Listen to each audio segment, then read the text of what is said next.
we're back. Hey, what's up, Mr. Abel? What's happening, people?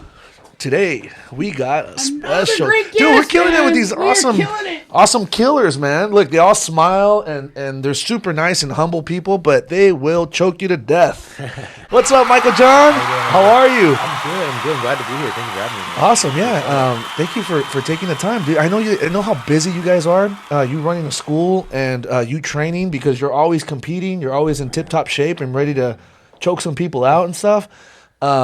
And here you are, taking some time out of your busy schedule. And you know what? We absolutely appreciate it. And, dude, it makes us happy, right, that we're able to share this awesome place with other martial artists. Oh, thank you for having me, man. I mean, like, I am somewhat busy, but for the most part, it wasn't hard to find time for this. This is always cool to do. That's cool, man. I like meeting up with other martial artists, just talking about what we do. Right on. Like cool. Training and all that. And just kind of almost like nerding out with other people. Absolutely. And that's you know what we what? do. The last guest we had, and I had to say it like 2 or 3 times. I'm like, I'm sorry for sounding like such a nerd, but, you know, because like you said, you're nerding out. When you're talking about stuff that you like, martial arts especially, it's like, you know, that's what we are. And it's cool. It's all right, you know? I mean, we've built our whole lives around it at this point. So Yep. it's like, it's easy to go on that rabbit hole and keep going down and down. Absolutely. Absolutely. I'm going to ask to put that mic like... Ooh, right here. Yeah. Or, you know, just kind of, you know, you can move it around and stuff. It's no big deal. Okay. That way we make sure that they hear all the good stuff you have to say. You got it. Right on.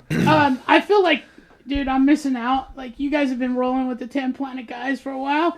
I've been trying to, like, get down a certain weight, and I told myself, I'll get back on the mat. Well, actually, I mean, I took a huge break because of all the COVID stuff. I mean, I didn't want to take anything over there, and I didn't want to bring anything back here, so I had to kind of stay away from you guys a little bit. Right. But it seems like we're all heading back to Normal. Yeah, a new normal, I guess you could say. Yeah. And so we're all getting back to it. We have Mr. AJ over there. We have Mr. Jim. We have Camille, myself, Mr. Alex, all senior instructors here that are going over to your guys' schools and learning from you guys. Yeah. And it's really cool because, you know, like you're the big fish somewhere and then you go somewhere else and you're a guppy again. And that's just the way martial arts is. And that's okay. Exactly.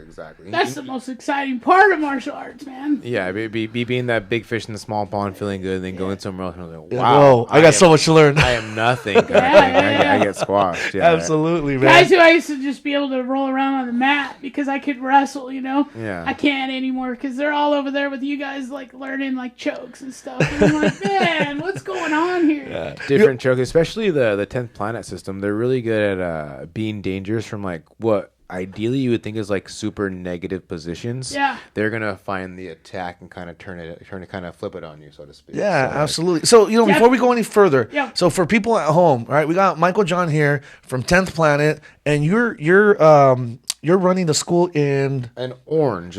Me and my buddy John Cho help run 10 Planet Orange. I'm usually there like 5-6 days a week. Just very lucky to be in that position because before I was at Chili's. I was there for like, oh my god, I was there. That's so cool. I love hearing these stories. You see what I'm saying? Like, Oh my okay, God. you go from Chili's, right, serving something or cleaning something, and then every day I'm on my hands and knees. yeah, and now you go choking people and like serving them on the ground. You know. I love it. It's literally a dream come true because I was at Chili's for like 10 years. I was bartending. I was bussing. Okay. I pretty much did everything from the kitchen to the QA line to cleaning. It was. I mean, it's a good. It was a good job. It made me good money for not really having like a college education or anything like that. But like I always kind of paired Chili's and fighting. I would always because for a while I did MMA fighting for a bit, and then Yeah, and I definitely want to get into that.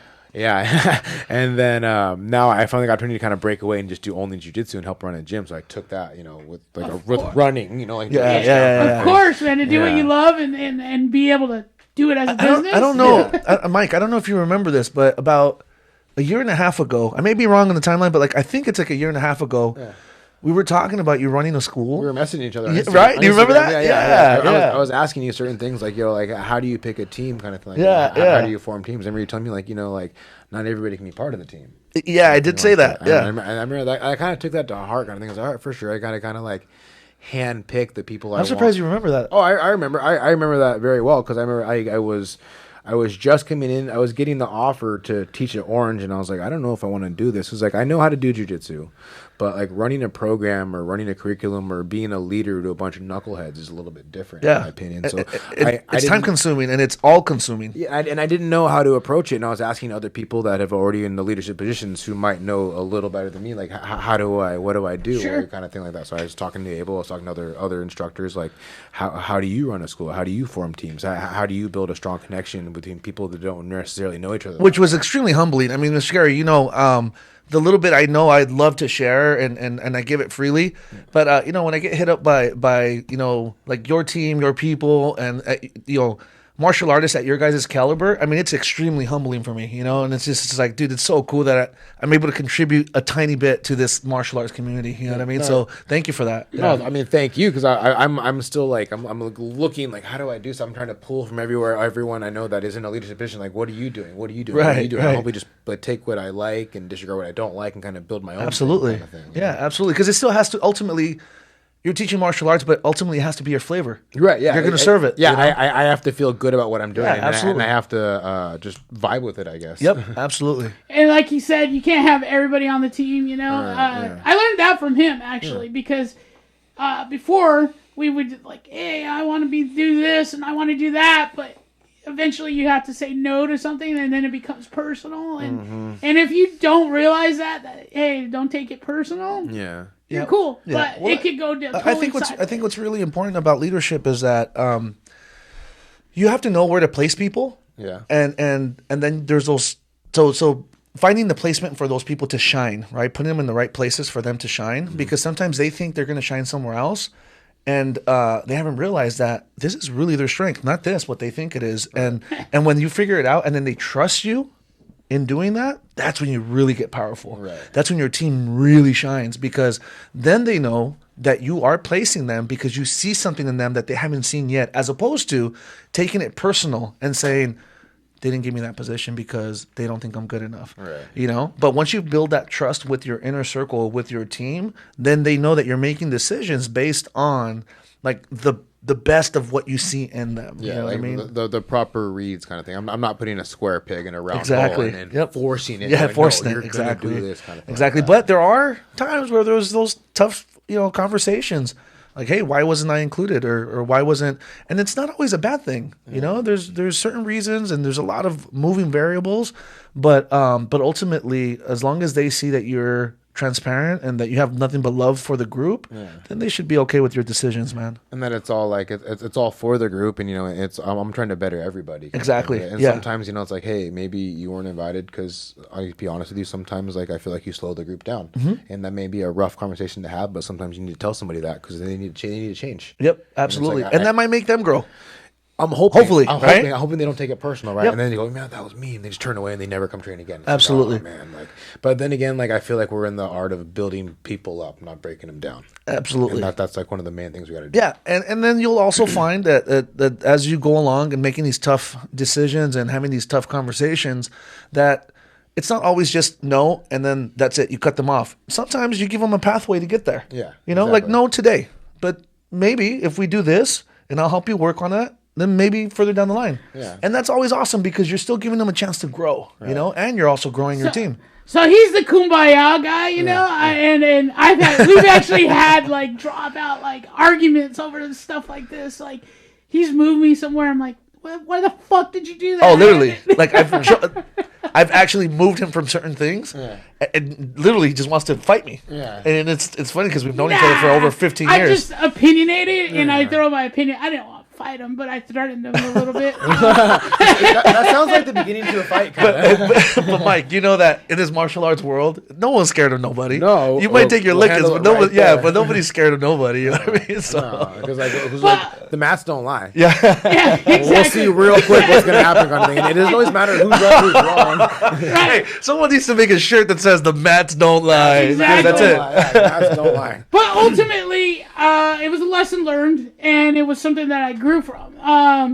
Because, I told him, I'm going to build a class, and he was like, well, that's why you're there, and it's like, oh, okay, so. And yeah, I mean, you see this guy's classes, and they're huge. They're huge classes, and so there's a reason. There's there's a reason for the madness, you know? No, yeah. I honestly, I remember originally I was brought up to teaching a couple of years ago, and originally I don't think I was ready for it because when I first did it, I had still a lot of personal shit going on. I was still working at Chili's. You know what, though? We're never ready for it. And actually, I didn't do well at all. The first one was my class was like 4 or 5 people, and they actually had to like take me off the program. They actually fired me originally, yeah. Wow. And then like that was kind of like, and I did it wrong. I took it personal. I was like, I'm never teaching again, kind of thing. That shit like hurt me because I thought I was sure. I thought I was good at my craft. Yeah. So, but what happened wasn't after that. I just kind of went on a tear. I just started competing everywhere I could, started learning everywhere I could, and started learning that maybe I don't have it right.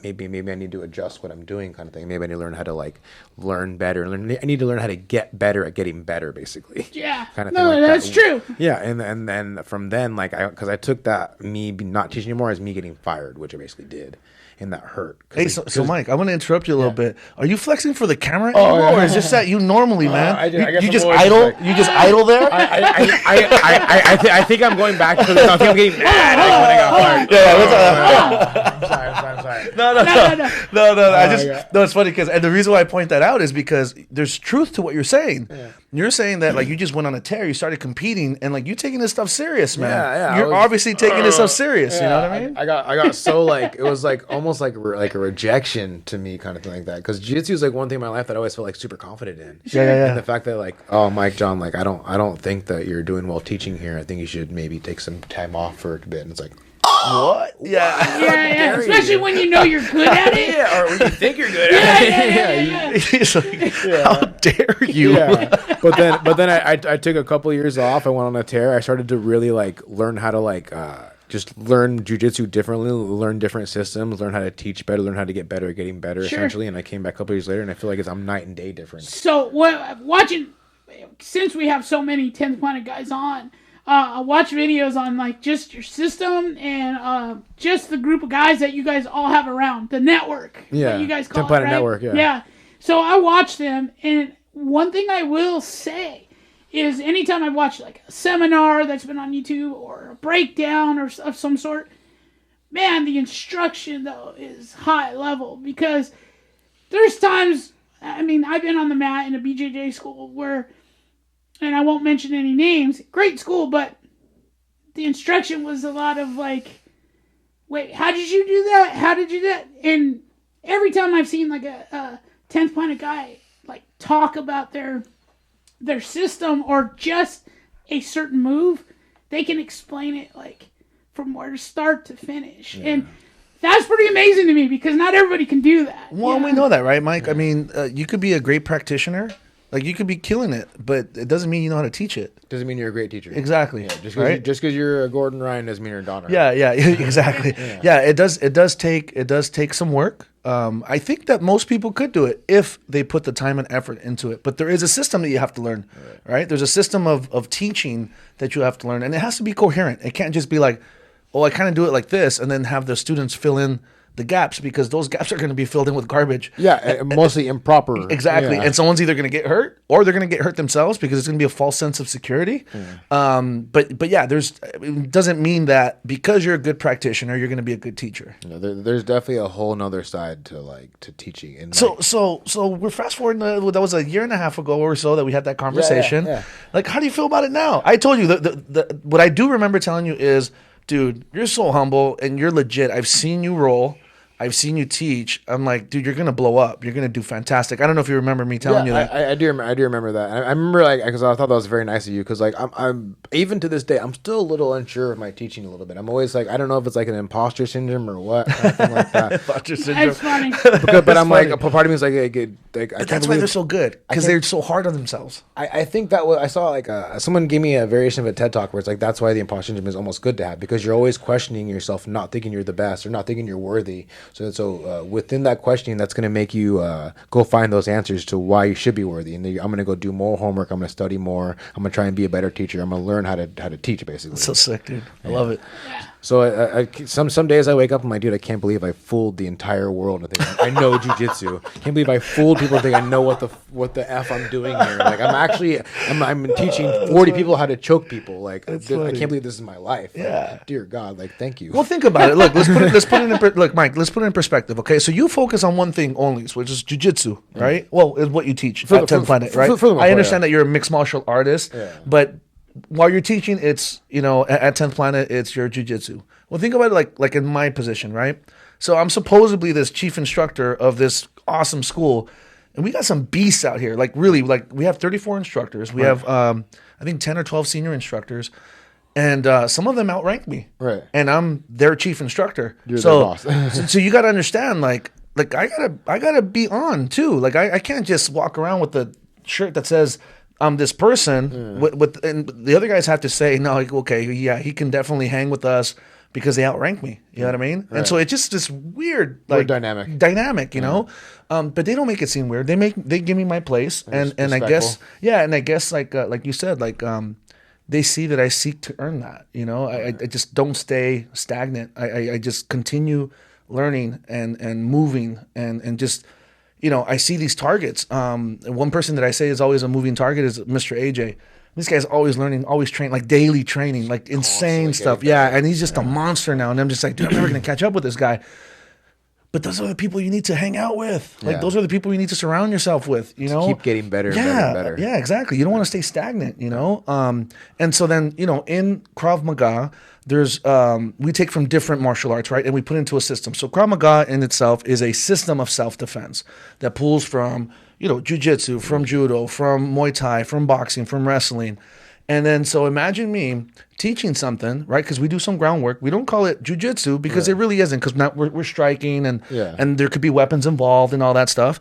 But then I go to like one of your class where it's just no striking whatsoever. Like I'm not allowed to do the stuff that I teach. Right. I'm only like by these guidelines, and then it's very difficult because it's a change in mentality. Yeah. You know, the technique really has to be there. It can't be just aggression, because there's a lot of aggression in Krav Maga. Right. If somebody's one of our principles is if somebody's attacking you, you overwhelm them. Right. You move forward and overwhelm them, whether that's aggression or that's just brutality. Yeah. You overwhelm them. Overwhelm their senses. Exactly. Yeah. And what I find myself is that when I'm rolling, especially with guys at 10th Planet, like I really got to think.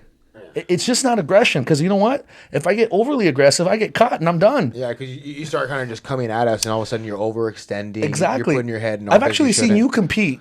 And people being over aggressive with you, and you usually catch them with the guillotine. Yeah, so sometimes if I can, that's like my favorite move, so to speak. Yeah, I could see that, because I've seen you a lot. I've actually seen you live, and I've actually seen a lot of the videos, and so that's always something that plays in my head. You know, it's like there's this big I feel like I'm very confident in what we teach. But then I know that there's this like other world, this other universe of information. Exactly. And it's just like, man, it's so humbling, you know? Yeah, no, it kind of tells you in reality, like you can spend so much time, like even me, like, I'm a specialist in jiu-jitsu, but even then, if I go into your world, I wouldn't know what to do. Yeah, well, and then of course, and then there are some stuff that we're extremely comfortable in. It's just like when it's weapons, guns, knives, long guns and stuff like that, and disarms, or in weird places like in your car, stuff like that. Those are scenarios that we always play with, like different combat places. Exactly, yeah. And when it's very close, close combat. Yeah. But it's very different mentality. It's just very different, where it's like the only rule is to survive and make it home. And you might be bleeding and you might be missing a limb, but you're still alive and you're still home. Going home. Yeah, exactly. Yeah, you're still able to get home, which that's the goal, right? Yeah, exactly. Yeah. Exactly. So,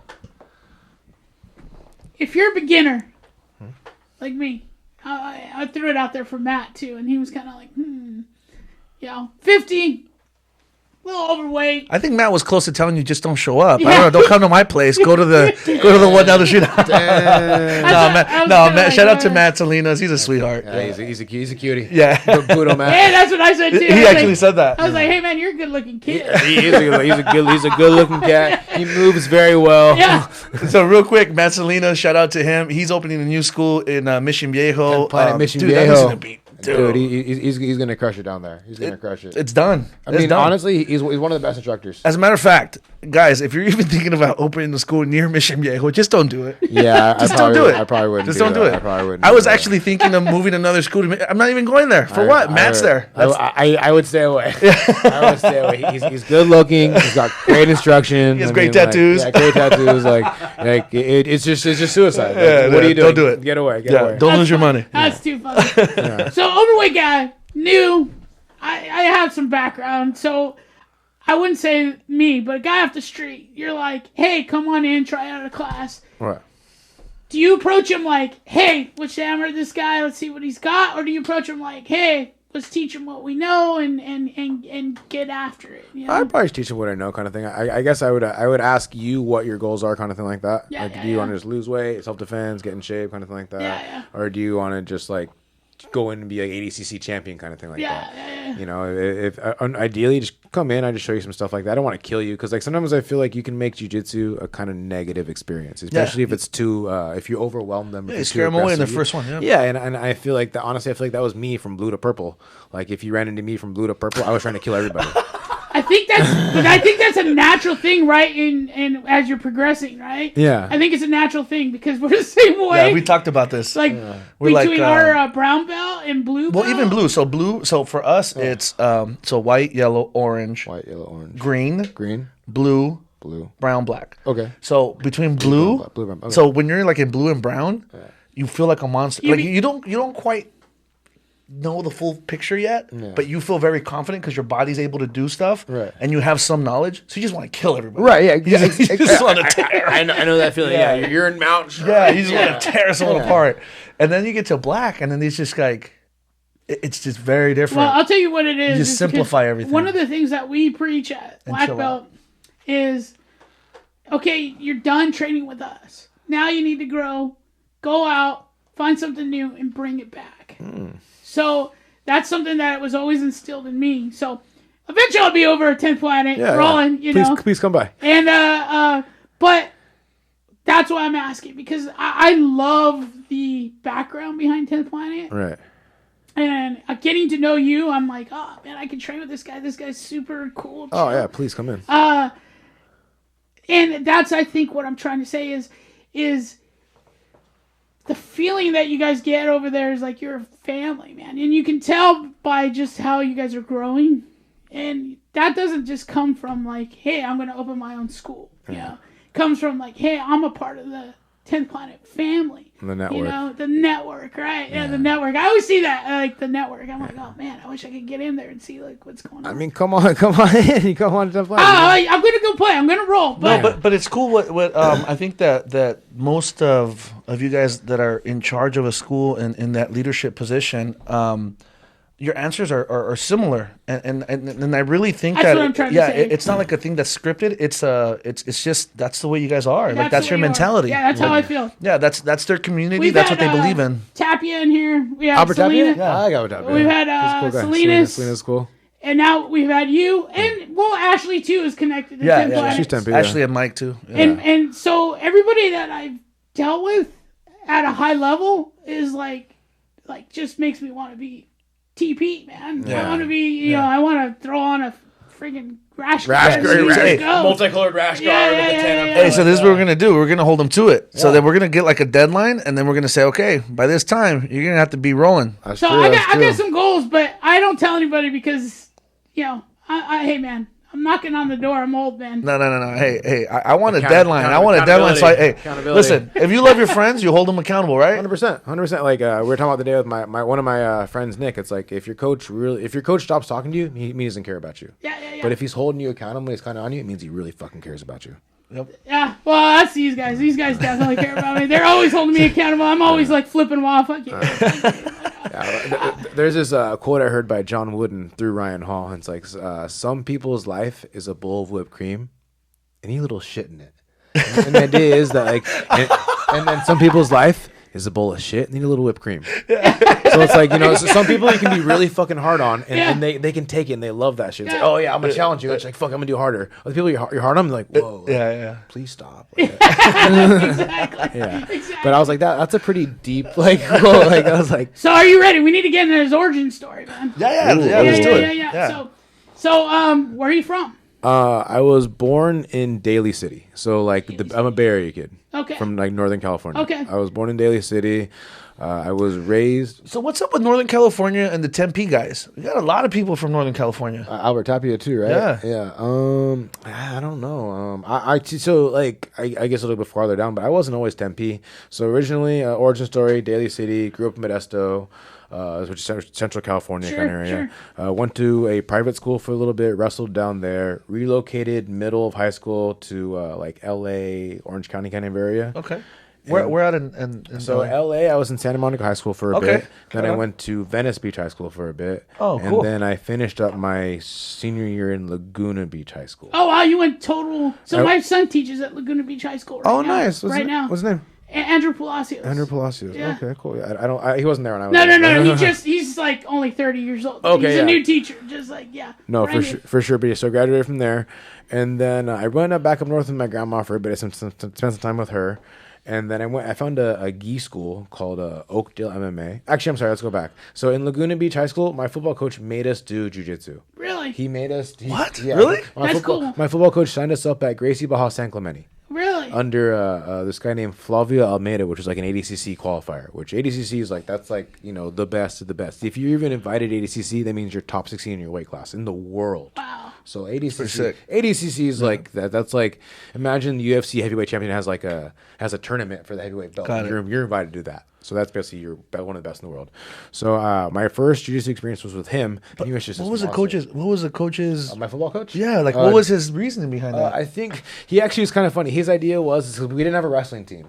So he thought that if we learned jiu-jitsu, it might help us learn how to tackle people. Sure. And stuff like that. Which I could kind of see that, but it was kind of funny. He made the whole Boosters Club pay for like a whole year of our membership.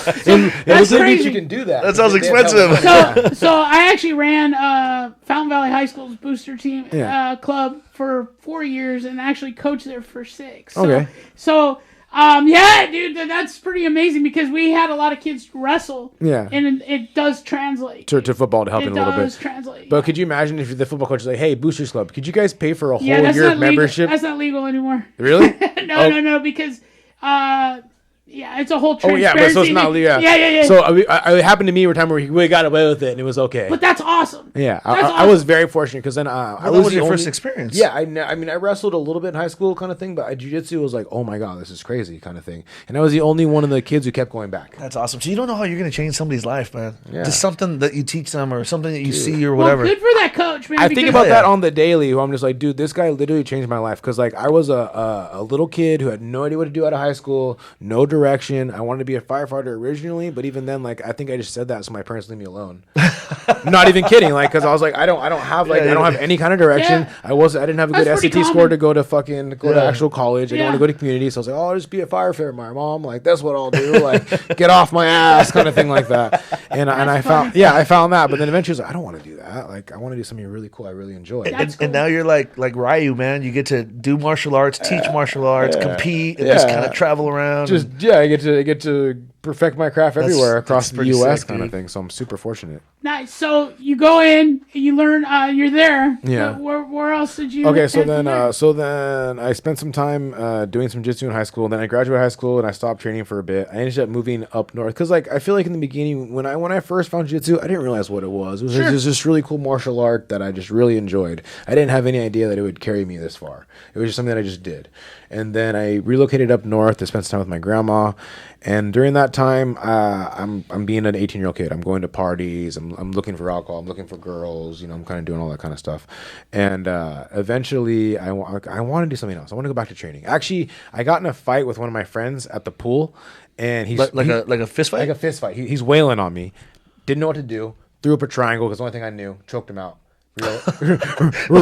Wait, out of everything that you could have chosen, like not knowing how to fight or something, right? Like a headlock. Like most people would go for like a headlock. But or a triangle something. was the one thing that he made us drill all the time. Oh, so you knew how to do that? Yeah, because like this is like probably like 6 months after the Gracie Baja San Clemente high school stint. I'm at my friend's apartment getting wailed on by this girl that I like. My other friend here. I'm just getting my ass back. Fuck, what do I do? Pop triangle. Go for an armbar. Ah, tap. I was like, oh my god, like this shit's crazy. Like I need to go back to this. Like bing, yeah, light bulb. So I ended up going back. Did they know what you did? No, my friend had. It was like, my what the hell friend is had that? no idea. And I was like, yeah. I was like, this is like grappling, and they're like grappling. And I had like the worst friends ever who are just not supportive at all. I'm like, okay, I'm on this. This is my own trip. I got to go find this on my own. That's funny. Yeah, so I ended up finding some hole in the wall gym called NorCal MMA, ran by some purple belt. And originally, I wanted to fight. I wanted to do like MMA fighting, like a Nick Diaz kind of thing. I saw him fight a bunch of times. And then I started training there. I got my first pancreation fight. I ended up winning by like second round doctor stoppage. So I was like, oh, cool, this shit's hella fun. Like, I know what I'm doing. And then that gym got shut down. So then I found another gym up the road called Oakdale MMA, which is like a way more legit school. It was like, had like a gi instructor, a black belt gi instructor, had a couple of pro fighters and all that. So then I started my amateur MMA career there. I had like 14 fights there, got my purple belt there. Oh, wow. Yeah. And eventually just had a decent little like 4 or 5 years there. Eventually moved back down south to Orange County and started training with 10 Planet. What do you say about like gi, no gi? Gi was great for building up my fundamentals. I feel like a lot of times it was good for building up my upper body fundamental submissions and my guard retention. No gi, sometimes I feel like they spend a lot more time on like foot locks and stuff like that. And sometimes that can kind of, that can water down your fundamentals. Got it.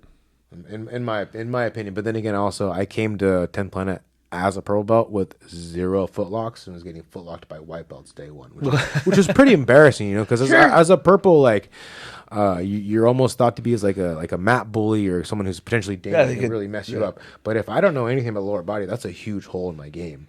So it's I would almost prefer them just to I would prefer the no-gi to mix up the fundamentals with just upper body and lower body and re-guarding basically. Got it. So I mean, so it's kind of like a blend of. I mean, there's pros and cons to both. Dude, that makes sense. Exactly. In jiu-jitsu, there's so much room to cover, and there's so many like infinite possibilities. It's hard to cover all the bounds of it. So you're better off, in my opinion, in the very beginning, learn how to do guard first, learn how to fight off your back essentially, and then from then on, we can move to passing. And then from there, maybe there's some leg locks. But that should all come by like blue belt level in my opinion. So my first tournament, getting to see when we had one here, right? I've seen other jiu-jitsu tournaments, but I hadn't seen one probably 10 years, maybe. And back then they were at a high school. Maybe you saw it somewhere on the weekend or something. But I got to see one here, and I got to see some high-level guys, right? Yeah. But now it makes sense. They all were like leg locks, ankle locks. I was like, where the hell did all these ankle locks and leg locks come from, man? I was like, so now it makes sense to me what you're saying. Well, it's just like, so like normally in classic jiu-jitsu, like 10 years ago, the idea was I put you on your back, I pass your guard, which means I get past your legs. I go through a number of like positions like mount, side control, back, and eventually I submit you, right? But for leg locks, I don't have to do any of that. I could just put you on your back and then fall on your leg. I don't have to pass your guard. I don't have to go to mount. I don't have to go to the back. I can potentially sub you without doing any of that work. So leg locks are kind of almost like a hack or a cheat in the game kind of thing. So cool. It's just, why would I go through all that work? That's a good way. I mean, I understood it, but that's a good, easy way for people at home to understand that. Yeah, absolutely. Sure. Yeah, for the most part, you know, because for me to take your back, I got to do a lot of work. I got to put you on the ground, get past your legs, and hopefully expose your back. Sure. And maybe choke you out. It's a lot of hand fighting. But if I just put you on your back and then fall on top of your leg, I could sub you almost as easily. Yeah. Well, I mean, I guess it depends. I could hurt your knee. Yeah. But you know, you don't have to tap to that. Well, and it was like you were saying, like that's like people just don't do that. You know, hey, let me go. Oh, everybody sees arm bars. Yeah, for the most part. You know, and then all of a sudden you see all these ankle locks and stuff. And I was like thrown back. I was like, okay, man, I've seen this once or twice, but I've never seen it like done multiple times. Oh, it's grown exponentially in the past 10 years. Yeah. I would say Mr. John Donaher has grown jiu-jitsu by 30 or 40 years. Oh, yeah. He's accelerated the process immensely. Really? It's pretty awesome. What's there to say? Because 10 Planet guys compete a lot. Yes. And we see them everywhere in a ton of competitions. You just have to go on Instagram and you see all these different competitions and you see a bunch of People just representation. throwing up the 10 Yep, everywhere, exactly. Yeah. Even in UFC fights, a lot of 10 Planet guys on Ben there. Saunders. Yeah. And so what do you Burchak. what do you say about like some of those school rivalries that I've kind of heard of and stuff, because even just like here, like when we hosted this submission only series, submission only series, and then we also had submission on the shore The following day. and the following day. Yeah. And those were two great events, man. They were fun We had a events. blast. They were really It was fun. awesome being a host to that. It was just so cool. You get to see all that jiu-jitsu. Yeah, exactly, man. Exactly. Well, and it feels good. Like I said, the whole point of Black Belt Collective is a collective of black belts, not necessarily a collective of Krav Maga black belts. It's just Black Belt Collective. Let's share that information. Spectrum as a whole. And that was the first time that we were able to step forward outside our own Krav Maga world and say, all right, this is the moment where we're going to invite other people that bring other information and show us new things. And dude, it was awesome to do. Yeah. Like I don't think twice about it. It was awesome. eye-opening. It was fun.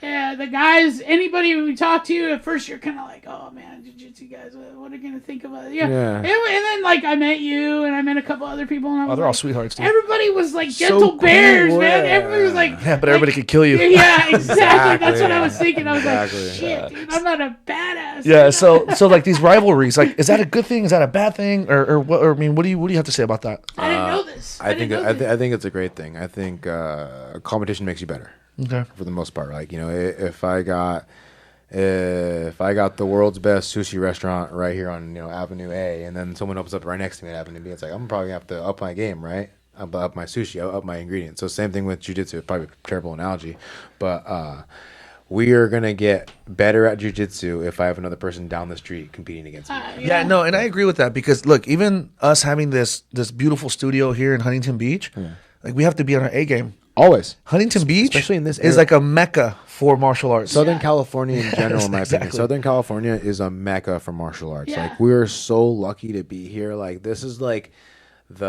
everything's up to date down here in terms of martial arts and techniques. Yep. Other parts of the world, I don't think it's like that. I think in NorCal they were a little behind on leg locks. Don't get mad at me, NorCal. I think that's true. I think in New York they're pretty ahead of the game there, in my opinion, because they got Danaher and Marcelo right there, and they got the Unity and Micheal brothers right there. I think that Southern California and New York are the two meccas for combat sports or martial arts in general. I think that there's no better spot in the world for them, in my opinion. Yeah, and then and the schools that we know, their setups are pretty nice, great locations. I mean, so we're pretty blessed, man, to have the type of people that we can, like, literally just reach out, either a phone call, Instagram, or a text or whatever, and just pick somebody's brain. Yeah. And it feels good, man, to be like right dab in the middle of this, and then we have this like podcast room where we could just like take someone out of their daily training, like we did to you today, and chat a little bit. It's my day off. It's cool. and chat a little bit, you know what I mean? Because one thing is sharing information on the mat, another thing is just slowing it down and just having a conversation about talking, it. You know what I mean? having Yeah, fun. absolutely. That was, I mean, I was so like taken back when I saw who was on, because that first Saturday, I couldn't was make funny. it. But I have cameras everywhere. Right. I have cameras everywhere, not in the restrooms, but everywhere else. I was like, whoa. Oh, wait. I was like, whoa. But Hey, man, I don't know. but everywhere else, and You've then seen all sides of you, huh? and I was seeing all the coaches, the different coaches that I knew who they were on our mats, warming up with their team or whatever, like. One day, Gio Martinez was here. Just different people from different. number 1 or 2 ranked number in the world. So I he's believe, telling Gio. me all this, and I'm like, who the hell is that, dude? Yeah, Who's and that? I'm just like, I can't believe they're in my place. He's like, Gary, you need to. He's texting me. You need to do this. Hey, go talk to him. Hey, I'm like, chill out, dude. I'm trying to watch the show, bro. These people are, But I told him to go tap on your shoulder. I remember, go, Micheal John, and I'm just like, who's telling me? Micheal John. And I was like, what's up, man? You're on me. Here, Abel wants to say. Yeah, I was like, what's up, Abel? You're my man. I saw your picture right there, Abel. So I came and waited, and I know you. I got such a kick out of it because like these are people that I've met before in different places, but I don't tell them like Like I don't say like, oh, I own this school or this is where we're at. Like I just talk to them as regular humans, normal people, no flexing. Exactly. But it was cool to have everybody in the room and just be like, dude, I've talked to all these people, and you got to mix it up a little bit. I did come on Sunday for submissions on the shore, and some of the same people that were there on Saturday were also there on Sunday. So I got to talk to them and kind of rub shoulders a little bit. And dude, it was amazing. Like you said. You get to do what you love. You get to teach. You get to train. You get to learn and share information. And on that particular day, I got to do all of that. Yeah. All under your house. And it just felt so good. Yeah. It felt so good. Yeah. It's one of the best feelings in the world, man. I can only imagine that. Like, that's all under your roof, under your premises. Yeah, absolutely. And you got like Gio, you got Mike. That's pretty sick. And I got to talk to him a little bit. And I love Gio. Dude, I couldn't believe how down to earth he was. So cool. Shout out to Gio Martinez. Freakazoid. Yeah, Freakazoids. Yeah, man. You know what I love about that guy is that. Before I got to talk to him, I already had followed him, and I love that he's a b-boy. You know what I mean? And because like where we grew up, that was prominent. With breakdancing and all that stuff. Yeah, so I think that's why him and his brother got his black belt so quickly. Yeah, because they're so freaking. They knew how to like isometric control is ridiculous. Yeah, I rolled a Geo a couple times. It makes me feel very bad every time. Not kidding. It's like this guy weighs like 140. I'm like 160, and he's just doesn't matter. Yeah.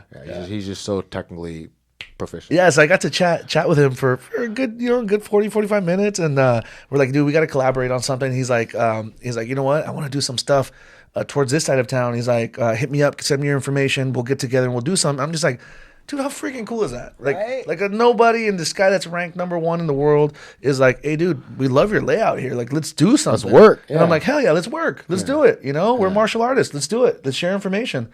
And so I can't like say enough about all you jiu-jitsu guys. Like, you guys are just all so down to earth and humble. And I think that part of that is because you guys have been like put through the ringer in all your training, that there's nothing to prove. There's nothing left to prove, and you guys are just so chill about it. You know what I mean? And I feel like a lot of us have been grinding for a while, because like originally there isn't like the idea that we're all going to own gyms.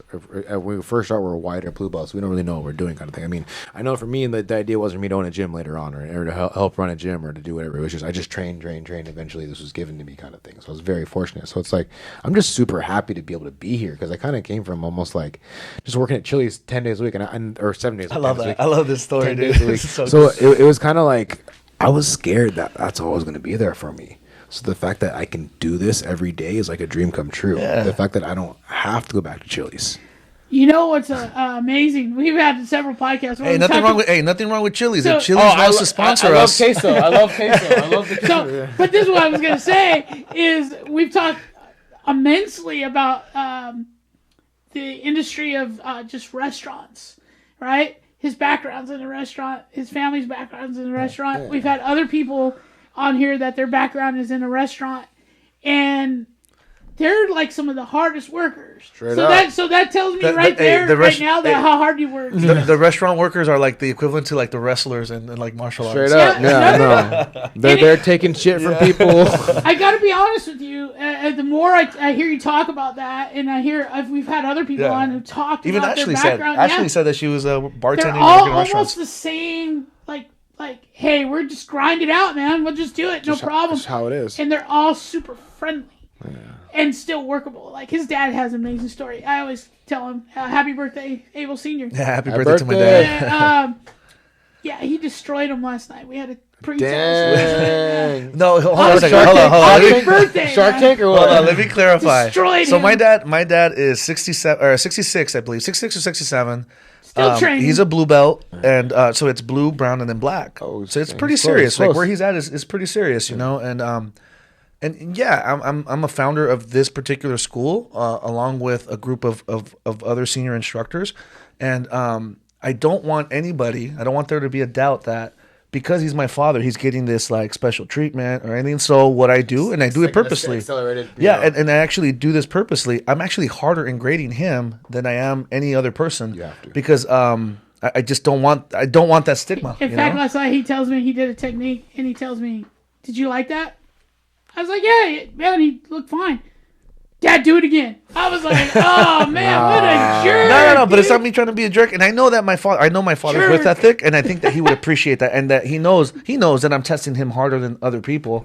For that reason. Yeah. But at the same time, I know that he would be okay with that, knowing that that's the reason why. You got him hurt, dude. You know, no, he got hit. So he did a rifle redirection and disarm. Right. So there's a rifle pointed at you, and you have to learn how to redirect it and disarm it. So he did his turn and did it well, right. And then his partner returned the favor. But when his partner did the disarm, he came back around. Swung hard. Boom! Yeah, he swung a little bit too hard, a little too close, and caught him on the forehead. And so like immediately, I mean, it's just like, well, it's a butt of a rifle. Yeah. So immediately, it's like, you know, a big old hematoma. Horn. Yeah.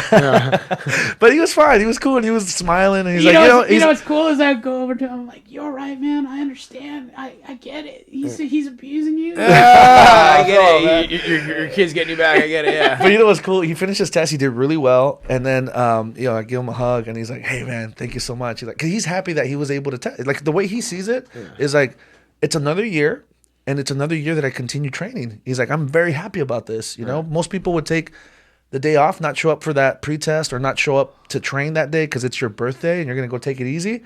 But instead, he's like... I deal with that all the time still. It's like, Coach, I can come in. It's my birthday. It's like, so what are you going to do? Yeah. It's like, oh, it's my birthday. It's like, dude, just come train first and then go out. Man. Yeah. What are you doing, man? Yeah. In fact, you should be training even on your birthday. Well, you know, and I think that you get to a point, like, I think that my father's in a point in his life where he's very thankful for what he's still able to do, because he's very fit, very strong. He's small and compact, but he's very fit, you know, and for being his age, dude, he still runs circles around a lot of the younger guys, man. And it's great for his health. Yeah, absolutely. So this way. So I'm very proud of my dad. So yeah, happy birthday, and I'm proud that you kicked butt yesterday and represented even if the he's family. harder on you than anybody else, just to make sure it's legit. Yeah. So let's put it this way: my dad's 69 and is nowhere. My dad's like, let's get a beer, let's chill out, and that's okay too. Hey, listen, that's okay too. But it's just a different choice, you know. Yeah. Are you married? No, I'm not married. No. Girlfriend? I have a girlfriend. My girlfriend, I live with her. Her name is Lisa Malden. She fights for LFA. Oh, nice. Oh, cool. Yeah, Shout out to Lisa. Yeah, she's a professional fighter. She actually just got shoulder surgery 2 Thursdays ago. She got her labrum tied up, so she's out for a little bit. Ooh. But she is a purple belt in jiu-jitsu. Very cool. Nice. And she has great arm bars. Nice. And she's really awesome. Hey, now another opportunity to catch another woman fighter in here. Yeah, absolutely. Yeah, for sure, definitely. The love of my life. Nice. There you go. That's awesome. Got you, baby. Points. Got you, baby. Brownie points. Yeah. And then I also have a 12-year-old daughter. Very cool. Nice. 12-year-old daughter. Had her when I was 18. So. I know how that feels. You know, I try and force her to do jiu-jitsu. She does not like it, so lately we've been doing boxing lately. That's good. Yeah. That's still good. Yeah. So where's she doing boxing at? With me. Oh, really cool. Just in the gym. So see, okay, so I have my daughter training. She's a 4-year-old. Okay. She started training at 2. His daughter's a maniac already. Yeah, she started training at 2, but she's a 4-year-old now, and I have her training with Miss Esperanza. Miss Esperanza, she's an awesome instructor.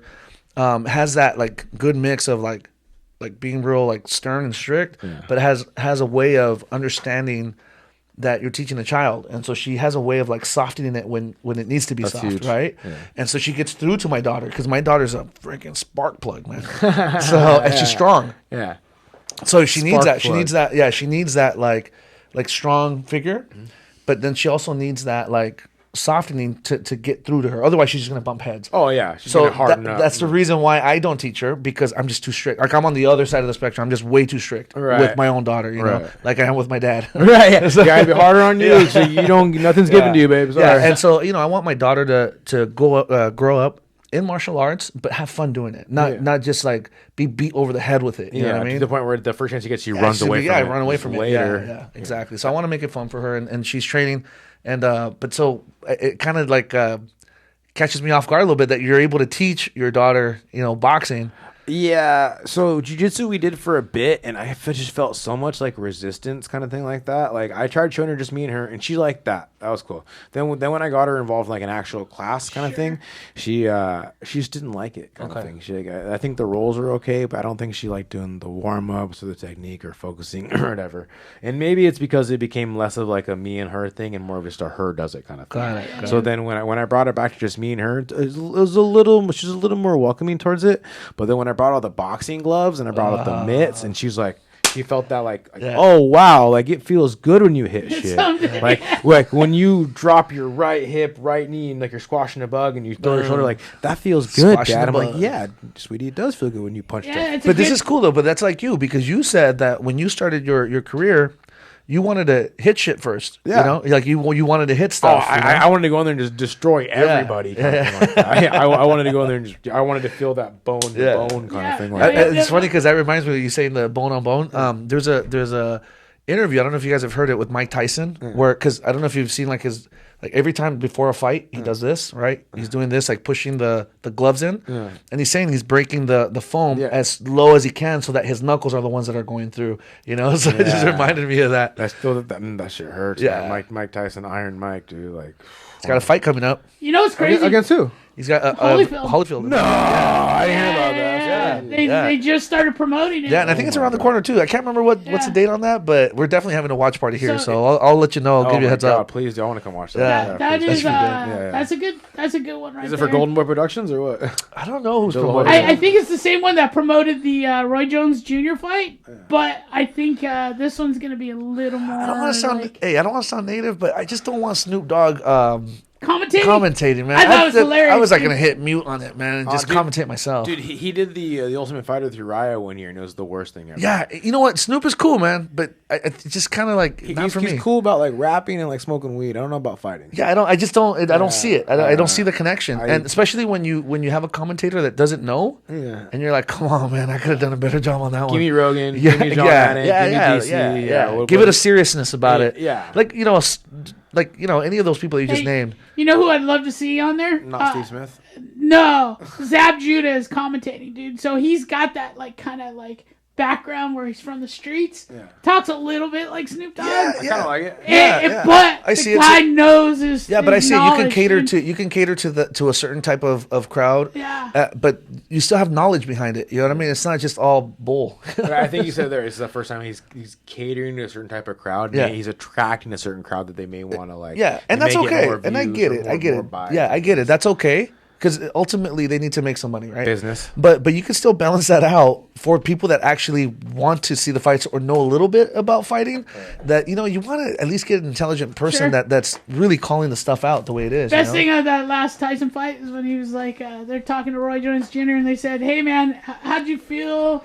Were you okay?" Oh, they were asking Roy, huh? Roy Jones Jr., are you okay with fighting Mike Tyson? What about me? He throws his hands up in the air and he goes, "Nobody asks how I feel. Nobody asks how I ever do it. Nobody cares." You know what's funny? You know why he remembers that? Because that's totally him. No one cares about me. No one asks me. That's totally him, man. And everybody cares about him. He just doesn't see it. I'm that way, definitely. But I was like, yes, Mike. Nobody cares about me. I feel you. I get what you're saying. I understand where you're coming from. No one asked me either. But 12-years-old, I think that's like a must for young women. I always tell her I'd rather have you know how to punch somebody and never need to use it than not know how to do it and need to use it. Kind of thing. And she's like, okay, like I can get behind that. Yeah. And then she's so smart. She's so smarter than me. She loves reading books. So I'm able to like go, all right, Addie, you give me a really good boxing lesson, I'll buy you a book. Oh, that's sweet. That's like 2 for 1, right? Now she's getting physical and she's reading. Like, this is the easiest kid ever. Jesus. So you started pretty early. You started early too. Yeah. I started really late. Like so there's pros and cons to both of that, right? So you start early, and maybe like fundamentally and like structurally, like financially, you might not have the same as if you started later, but you do have something that you don't have when you're older, and that's a ton of energy and just like time to do stuff with your kids and stuff. Because I tell these guys, like they'll say, "Hey, what's up, man? How you doing?" And literally, if I would answer honestly every single time they've asked me that, I'd say I'm exhausted. Like, I'm exhausted all the time. The fun part, he has Jimena here and. She'll be here. I'll play with her for a little bit. All right, go back to dad. Cool. I did my duties. Yeah. Dude, it's a lot. And I have two. So I have a 4-year-old and I have a 2-year-old. So Jimena Valentina, and then I have Lucas Santiago.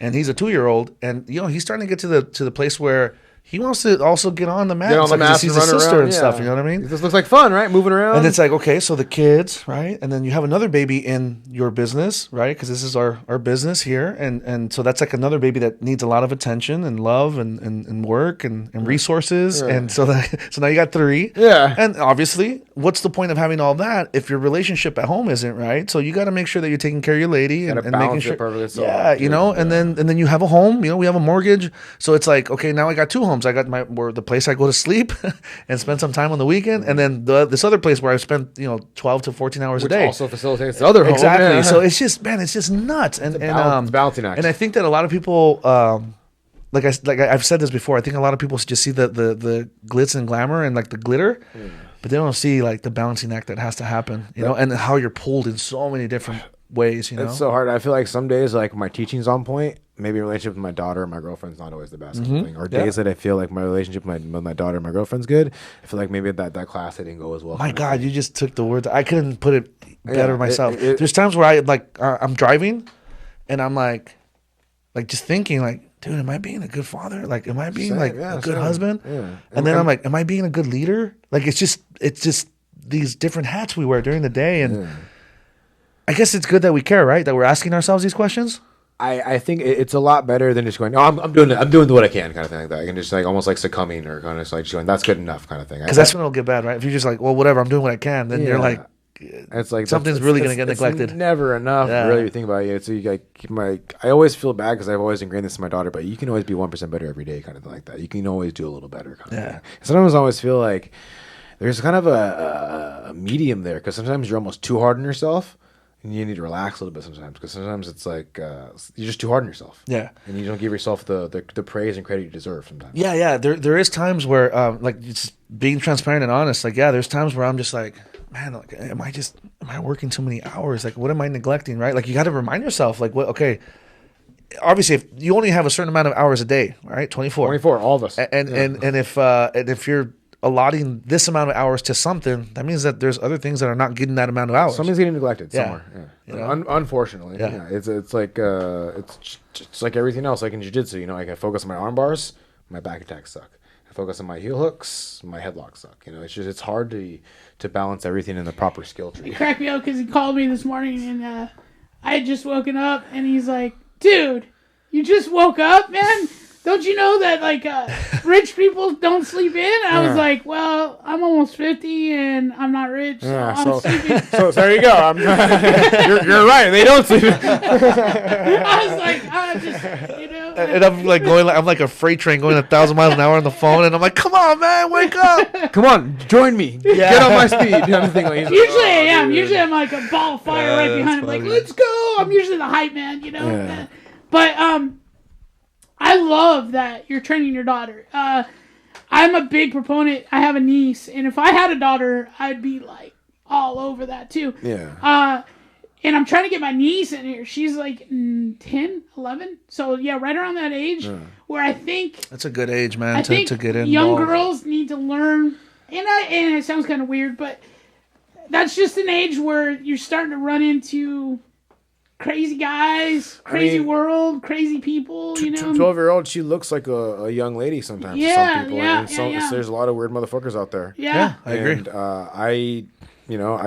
I want her to be able to protect herself kind of thing. Sure. I want her to be able to stand up tall with her shoulders back, head up straight kind of thing. Yep. It's just like you just got to know how to do that shit. It's just, she has to. Part of just walking in confidence for males and females, just part of walking in confidence will deter probably about 90% of your issues. A lot of predators. Yep. Well, just like, I want somebody who's a little more timid and kind of head down, not make a big scene. But if they're like that and they have a loud voice, get the fuck away. Yeah, they'd rather just kind of skip that one. Too much work. I want the low hanging fruit. Sure. I don't want to have to go for that. That's a good way to put it. That big bright apple. So Esperanza, my daughter's instructor right now, asked her the other day in a private lesson. They have private lessons on Fridays.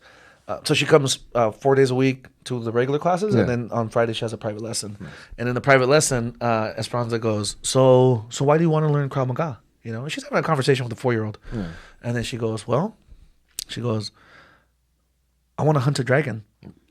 Dang, that's not at all what I learned to say. And Miss Esperanza was like, she wasn't expecting that, you know? She's like, you want to hunt a dragon? Yeah. She goes, Going after the gold. Why do you want to hunt a dragon? And she goes, because we got to eat, and we're gonna take the meat off the ribs, and I'm gonna give you a toe for you to eat too. A toe? Dang. Think about chopping this dragon up, man. What a little savage.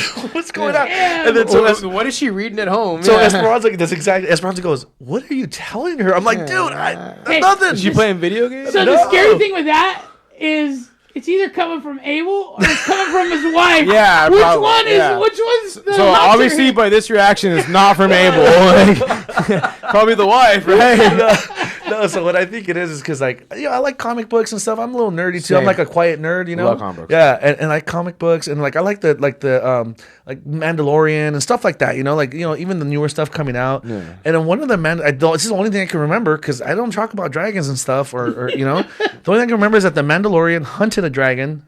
It was like an underground dragon or something on one of the episodes. Yeah. And I remember them like after they killed this dragon. They chopped up the meat and shared it with the people that helped. Oh. That's the only thing I can think of. Probably it because that's definitely not in How to Train Your But Dragon. that was like it's definitely not in that movie. I guarantee you. that was like a long time ago though. Like I don't understand how she remembers that. And then you said she's 4, right? Yeah, she's 4. So it's not. Yeah, like how do you remember that, probably right? Not. And then from that. yeah, and then Esperanza goes, okay, so our goal is to be strong enough and learn enough Krav Maga to hunt a dragon. Which is okay. So that's our goal. We're gonna be strong enough and know enough Krav Maga to hunt a dragon. And then so she's all in.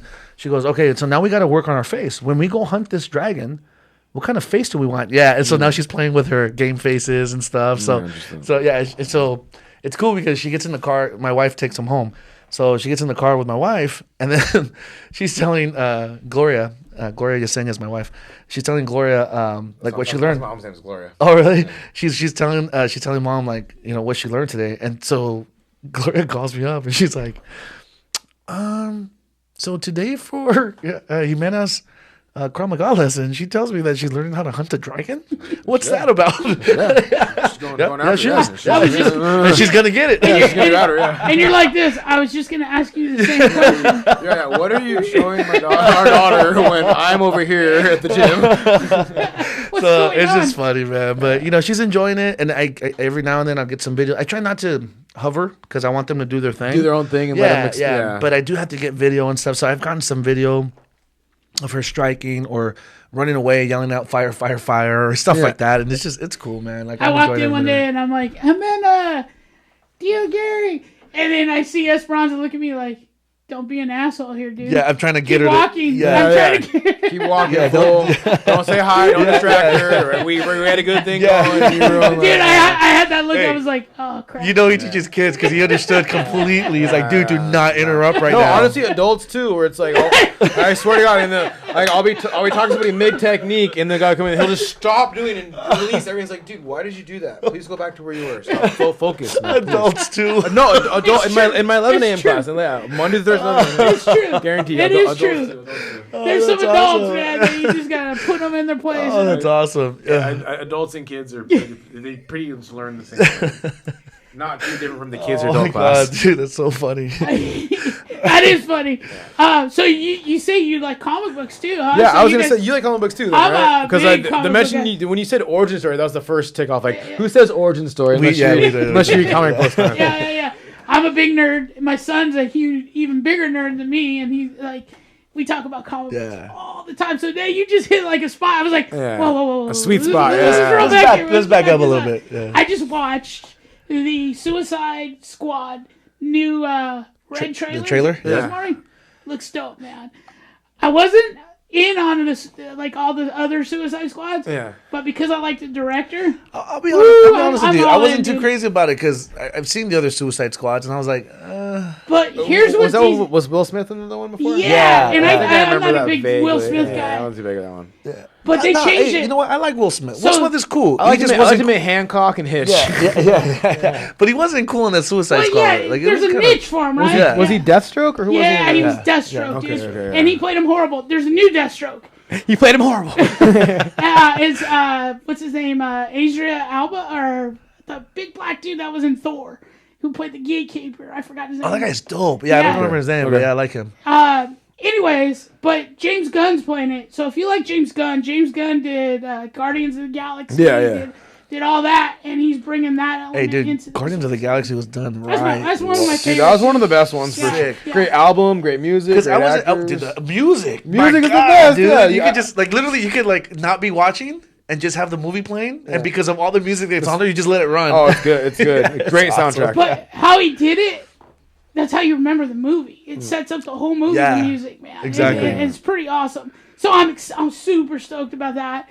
I'm super stoked, like, COVID's finally over. I get to go rummage through some of the bins with my son, and we get to go look for new comic books. So I'm pretty stoked about that. COVID's not completely over. Well, things are opening up. We're adjusting to the new normal with our face masks People and are all getting that. their vaccines and stuff like that. But I'm a Comic-Con guy. I've been to Comic-Con several times. I heard people who may like, I can't go to Comic-Con. This is fucking bullshit. Some of my students I've never been. And this guy says he's going to take me. Neither have I. And I heard it's an amazing time every year. I'm like, I want to go.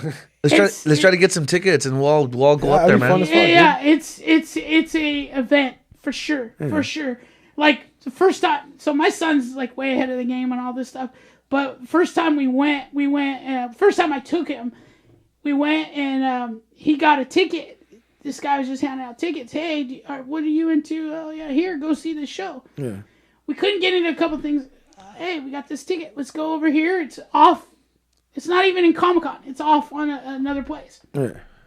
We go in, we sit down, and it's Seth Rogen and a couple other people, and they were promoting this cartoon that they did, and they didn't want it out there, and so we got to watch Sausage Party. Oh shit! Yeah, so that's Comic-Con. What are the chances of that though? Like, having like, and there was only 50 of us in there, dude. Yeah. So that was so you got a awesome. sneak premiere Sausage Party, yeah. Yeah, literally his panel from me to you was Seth Rogen. Oh shit! And I was just sitting there like, what did we fall into? That's cool as hell. Yeah. And how many people walk by and we're like, nah, we don't want to do that. So nah, we many don't want to do people that. were like dropping the ticket. Yeah. And they knew that. They knew, so they would be like, "Oh yeah, come on." Yeah. And they had 2 panel rooms ready for whoever, what size they, but nobody caught on. Right. And we walked in, and my son was like, "Oh my God, this is it!" Yeah. Hardwick was the panel guy, so he was talking. We got to talk to him about Walking Dead and. Oh, dude, it was amazing. It sounds like a great time, Comic-Con. So now that hopefully we continue in this kind of trajectory, right, where COVID is kind of like it's getting under control and stuff like that. More control. But let's back up a little bit. What changes did you guys have to make, if any, at the schools? I mean, I got plenty to say about that too. So sure, I don't want to disappoint too many people, but to be honest, we didn't do too much. Honestly, we kind of kept running like normal. Like even in the beginning, like I don't want to get in too much trouble for saying this, but we kind of just ran like normal. Like in the beginning, like so there was the first ones from like I think March to like mid-April where we were like, yo, what is this? Nobody knew what it was. Yeah. So first I was scared as fuck too. I didn't know if this was like the plague kind of thing like that. So I stopped training, didn't train. I actually ended up getting sick, and then I had like just a couple of days I was fine. So I was like, oh, it's not that bad. So then we started just kind of slowly started getting group chats going in like in Instagram, Facebook. Sure. Yo, who's down to train? Who's scared? If you're scared, don't come. Right. If you aren't, come train kind of thing. Sure. We started just kind of because it seemed like for at least those first, like I kind of sum it up into like there's 3 months where nobody knew what the hell was going on. We were all scared shitless. It's like we closed for 3 months here. Yeah, like, exactly. Solid closure. Yeah, exactly. Yeah. Yeah, and nobody knew what was going on. After those 3 months, though, we were like, okay, what is going on? We got to figure. We can't just stay closed indefinitely because we're gonna be gone. Yeah, well, it's either you stay closed and you lose your business, Yeah. or you open and you lose Dude, your it took- business. hey, listen, yeah, exactly. It took me 15 years to get to this point. Exactly. It's not like I just said, just okay, give it up. overnight, I'm just gonna do this. And it took a tremendous amount of resources and time and just work to get to this point. After 3 months closure, we were like, okay, we have to make a major decision, right? And so luckily we are where we're at and we made the decisions that we made to get here. And it's not about, some people are not going to be happy about the decisions we made, or some are going to be enthusiastic that we made those decisions. And it's honestly, it's not to piss anybody off or to try to make anybody happy. We were just trying to survive, Exactly. and you can't blame us for that. No, sometimes you got to make decisions based off what you feel is right. Yeah, absolutely. And you don't have to explain to people. Sometimes you got to do. You just got to do what you got to do, and then just continue showing that you're here for the community. Because even today, right? this stuff is getting more controlled and people are getting their vaccines and all that stuff, and we still continue to work with the community and do the best we can to make sure that everybody's safe out there. Be as safe as you can. I mean, we have like a temperature gun, we have little waivers, stuff like that. But for the most part, for a couple months, we really didn't really do that kind of thing. And it broke our hearts because like I was talking to some of our other instructors that also train at Tempe. Like it broke our hearts because we were like, okay, like we actually had a meeting about this. We're like, all right, can we go enroll right now? How wise would it be to expose them, because we train over here, we spar, we do so like. So it's not like we're going over there and it's dangerous. No, like we could be the danger taking it over there. We had a lot transporting. Yeah, you know what I'm saying? And we have a lot of first responders that train here, so and they're frontline and stuff. So do we at Planet. I got people that are firefighters, people that are police officers, and people that are nurses, doctors. And so part of that, on the front line. Yeah, and so part of that wasn't like, oh, if we go to 10th Planet, it's going to be dangerous. It had nothing to do with that. It was like, well, what if we're the danger taking it over there? I think that's how we all felt. I think that's what's like, well, if we all just stay in our own places. Yes. That's exactly what we said. And eventually, we just had all the instructors coming in here and training. And it was close to the main students and to the members, but we were doing everything digital, right? Everything digital. As a matter of fact, Zoom and shit like that. As a matter of fact, so it was Zoom every single day. Horrible. And then it was it was Zoom every single day.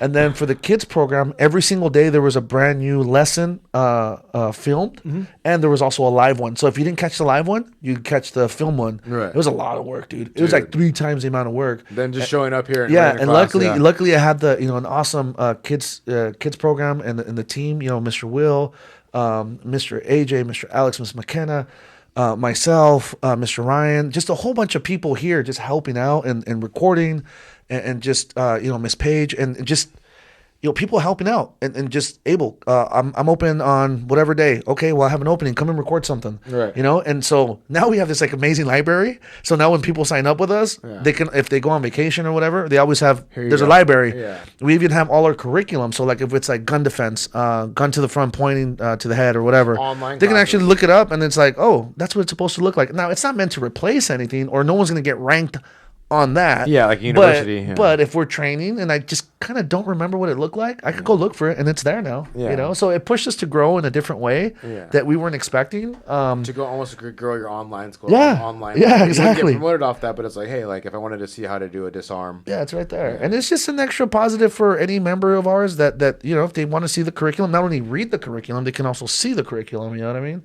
Right. And so we figured it out. And the decisions we made, we're largely in part made correctly, I believe, because of our advisory board. We have a very smart people on our advisory board. And I got to pick, I don't know if you know this, but I got to pick a lot of your guys' brains. Matt Salinas was instrumental in us staying open. Yeah. He helped me so much. I can't even minimize this. Oh, man. Yeah. If it wasn't for that and my team, I wouldn't have made the right decisions. Damn. Yeah. So Matt Salinas, and I've told him this. I told him this personally in private, and I also told him publicly on one of our podcasts. But I'll never stop saying it because it's the truth, man. He really helped, man. He really did. He's got a lot of knowledge, man. He's got a lot of good coaches and instructors around him, and he's also really good at just kind of taking notes and making the right choices. Like he knows a good decision when he sees one, and he knows how to teach that. Yeah. And so I mean, we had to make some changes, and now I feel like okay. It's here now. Let's get back to training. Let's go back to mixing it up. We're so class. That's why I was open to. That's why I was open to the the events and stuff like that. You know what I mean? Yeah, no, and we thank God because I know Mike was running into a huge problem. He's like, where am I going to go?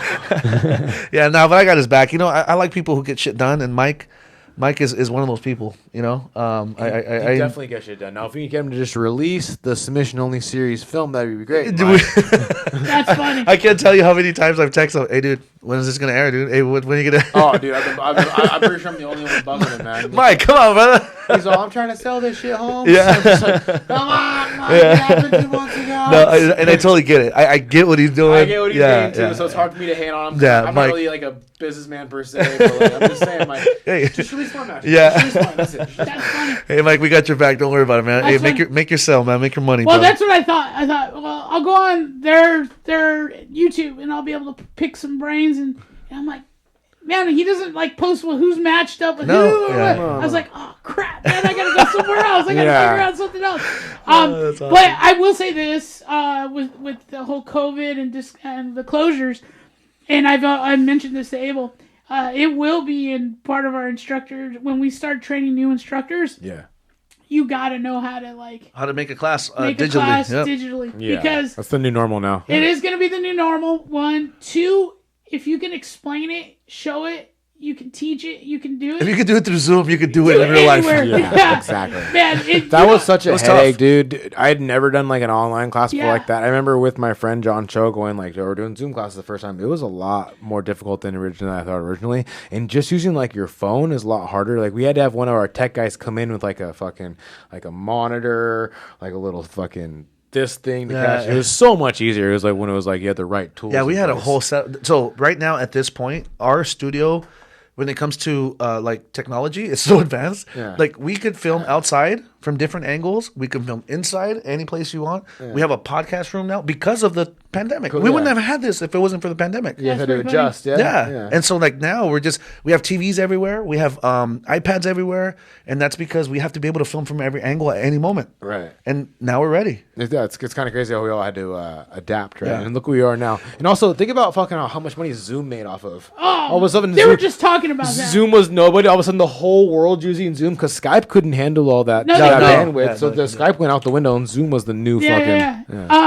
They were just talking about that, how Zoom didn't pay any income tax on anything this last year. Yeah, they didn't. Yeah, I was like, what the heck? yeah, that's fucking ridiculous. That was ridiculous. I also wish I would have owned a Zoom company, or a fucking hand Hey, sanitizer. you don't got. I don't know if you remember this. It got a little scary. I think they were using Zoom for like regular school, right, for kids. Oh. And then people started like I don't know, like breaking into them. Zoom bombing them. Yeah. and they put like I heard of like. There was some like crazy stuff going on. I heard so John Cho told me he's a teacher at a special ed school. He told me someone Zoom bombed him and they put like a gay porn link. Yeah, in, see, in that's one not- of the kids' class. I was like, oh, Yeah. He's all, And man, what do I you do? tell you, some people just want to see the world burn, man. Like, Yeah, there's literally that's- no point in doing that other than just to destroy this little kid's life. Yeah. Like, what the fuck? Yeah. Yeah. Yeah, and so it got a little scary because we're like, okay, we just adapted to this whole like Zoom thing. We have our whole setup, like technology and everything set up for Zoom, and now we got to be scared that somebody can like Come in and hack. come your in and shit. hack, and then all of a sudden, all these kids that we care about are gonna see something they shouldn't. Like, dude, come on, man. Yeah, so now Like- they did like private meetings and stuff like that. Yeah. Without the security, it was just like all these extra like intangibles you don't think about. So, and then the other side of this was my son was in. He graduated high school and now in college through all their Zoom. Right. Right. So he's having these classes, and he's super tech savvy, like super tech savvy. So he's like, all of a sudden he's like, I'm hungry. Boom. What he did was learn to record himself for like 1 minute, put it on the Zoom so it looks like he's sitting there like, in the class. You're kidding. And he would just walk out of the room and I'll go go get. So it's on a food, continuous loop. Yeah. That's smart kid. How old your kid? How old your kid? But he's 19 now. But Oh, yeah. shit, In yeah. high school, he was Oh doing man, that. I can see kid. That's a problem. Like I was he's like, what are you too doing? smart. I Yeah. was like, what are you doing? He's like, oh, He's like, it's- Dad, I got this. Don't worry. I won't get in trouble. Grades are good. Hey, these kids are almost too smart nowadays, man. Man, those 2000s kids, right? It is. That's what it is. Hey, so Micheal John, so what are your plans, man? Okay, so you've done some professional fighting. You Yeah. obviously professional brackets and jiu-jitsu. You're teaching. You're running a school. Well, I mean, what's up? What do you got in store for everybody? So I'm just gonna keep competing as much as I can for whatever reason. I have yet to get the results that I want when I compete. I always seem to make it to like the finals, semifinals, and always just seem to shit the bed in the last minute, sort of thing. So I've yet to get the results I want. So I'm gonna keep competing to get the results I want. I'm usually very happy with how I do in like super matchups, or because they call them super fights. I hate to call them super fights because they're just jiu-jitsu matches, Right. but they're not actual fights, But I do better there. But I want to open up 10th Planet Laguna Beach. Okay. That's my goal. If I have to go north or south, maybe to Corona Del Mar Oh, or nice. CDM. Very or cool. Dana Point, that'd be cool Yeah. too. But I want to open up there. Dana Point's nice. That would be a hot spot, I think. That's kind of where I want to go. That's where I want to open up a school of my own. I want to go to ADCC, Abu Dhabi Combat Club. That's my Nice. That'd be goal.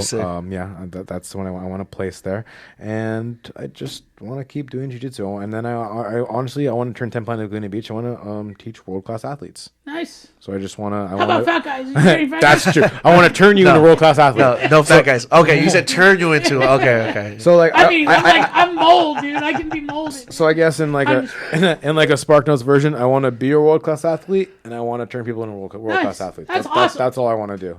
That's it. That's very cool. Yeah. I like that. You know, when we sit down and talk to people, I just did this with Ashley. You can tell genuineness, and dude, you're super genuine. I'm like, oh man, I could follow this guy. I could train with this guy. Please do. No. I'm serious. I'm going to take you up on that because it's like, I like him.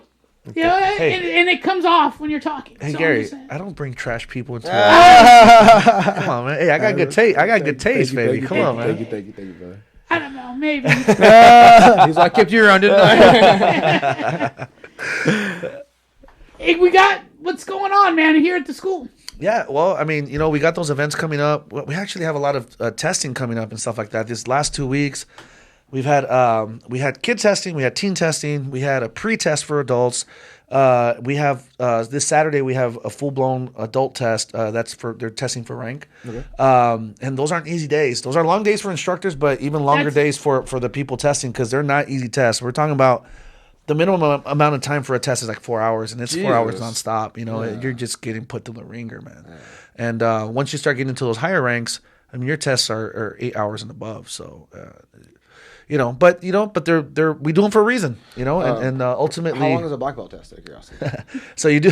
I was like 4 hours for this one. I'm still testing. Yeah, we're gonna try not to spill the beans too much, but no, it's good. So there's 4 tests total, and so 3 of those tests are going to be probably around anywhere between 6 to 8 hours. That is a long time. But there's one in particular that it's a fun one. Yeah, it's a fun one. It's the one you actually learn the most in. Yeah. So we go it's an overnight. overnighter. Yeah. Overnight? Yeah, it's overnight, and there's all kinds of cool stuff. Okay, cool. I don't want to spread the secret. Yeah. But I'll tell you off. It's really more of like a stress test in that one than it is like a real because you really want to see how you're gonna put out when shit hits the fan. Oh yeah, in real combat stress So situations. we try to make it as close to that as possible. We try to make it as close to a real combat situation. So there's weapons involved. There's multiple attackers. There's real fighting involved. There's might be some simulations. Stuff like that. So a little side story. Growing up, my parents sent me to a military camp. That's cool. A couple weeks out of the summer, kind of thing like that. I was part of this program called. At first, when you're, I believe, 10 to 13, it's called Navy Leaguers. Oh, okay, So I've heard of that. Yeah, and then when you're 13 to 17, it's Sea Cadets. Oh wow. Yeah, so I remember I got sent to Fort Hunter Liggett when I was 13 for a week, I believe. Wow. And it was basic training. It was pretty cool. It was pretty easy. It was lots of fun. And then the next year, I was sent to San Francisco for Golden Gate Advanced Training. That was 2 weeks. That was a little more intense. By the time I got to 14, I went to the Sea Cadets, which was you go on a boat for 2 weeks and up in Alameda. So you were involved with this? Yeah, I was in there for like 3 years, kind of thing like that. And I remember they put you through all kinds of tests. I remember that at one point we had to go in the belly of the ship. And they have us all in attention, kind of thing like that. We're all saying attention is hot as fuck. It's terrible. And then next thing you know, they just start playing like Drowning Pool Bodies. Remember that song? That song is like, and then they just make you do push-ups and sit-ups for like hours. And by the very end, we're doing sit-ups like chain everybody together. Everybody's helping each other. It was probably one of the more painful processes. But I remember that was like my first like real like stressful kind of like day kind of thing. It's like football was kind of stressful, but Hell Week wasn't too bad. Eventually they got to give you water. Yeah. Eventually, legally. Yeah, exactly. But here in the belly of the ship, I was like, they don't have to. This is the military. They can keep you from having water. I didn't get water for a good 6 hours one time. It was terrible. Yeah, we take it as far as we can. Yeah. For us, they signed a waiver. Exactly.